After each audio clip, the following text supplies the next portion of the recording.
You must get this question quite a lot, Valde, when, I mean, you're sitting down with someone who's maybe thinking about using this, and they'd say, why would a South African customer choose to use an MVNO rather than going straight through to a mobile operator? Does this come back to, the value conversation? Are you using this to drive incentives? How do you respond to that question around why would a South African customer choose to use an MVNO rather than just going straight through the mobile operators? It's a great question, and it's not the same answer for all sectors of our market, and particularly affordability. So first of all, I think the network parity is more or less the same, Michael. It's not much difference between the networks these days. We know this, we can see this. So particularly as the operators are sharing infrastructure, and they also from load shedding, and there's regulation and network sharing, the network parity is more or less the same. Gone are the days where people are rolling out networks, and if you want Vodacom, you were getting a much better network than you were getting on MTN or vice versa, So you can't really see the difference between the network performance these days. It's acceptable, and it's kind of more or less the same. What is it? What customers are looking for? They're looking for value. They're looking for free data, connectivity at an affordable level, and that varies whether someone who's unemployed wants to access education because you can't afford education. You have to go and get in the taxi to go buy your airtime. You can see where would you buy your airtime from. What would be convenient from you. You can see the reach that the market needs to have in connectivity, and affordability drives a lot of that behavior rather than our typical, sort of affordable sectors. We can go and buy an iPhone, we can buy a smartphone.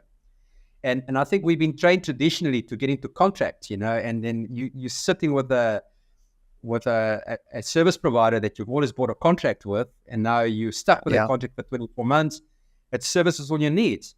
But the majority of the population in the poor sectors, and that the affordability is something to be considered, and is they do not really worry about that. They worry about convenience. They say, am I getting connectivity?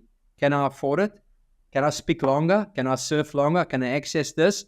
And how easily is it for me to recharge so I don't have to get in a taxi to recharge? I need to be able to recharge right there and then where I do most of my shopping, like in a Boxer store somewhere in the middle of a rural area. So this whole the value proposition, if I'm getting rewarded and I'm already spending money with a brand like Mr. Price, and every time I'm spending Mr. Price, I've got an account and they trust me and they give me airtime in advance so I can stay communicated. I can buy now, pay later.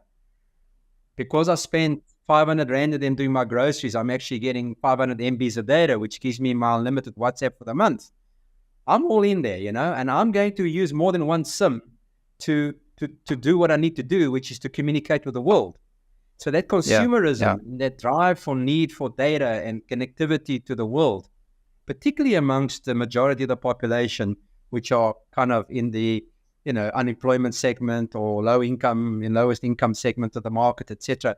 We always look at it from when we are servicing the market, those are the sectors that need to be enabled because it's not fully penetrated, although everybody's got a handset. Yeah. But they can't afford data. And I think the MVNOs and service providers are bringing that value and that accessibility to free data through an existing spend. Then imagine you go to Spar and you buy bread and you get data. Those are the kind of things that are emerging in the markets.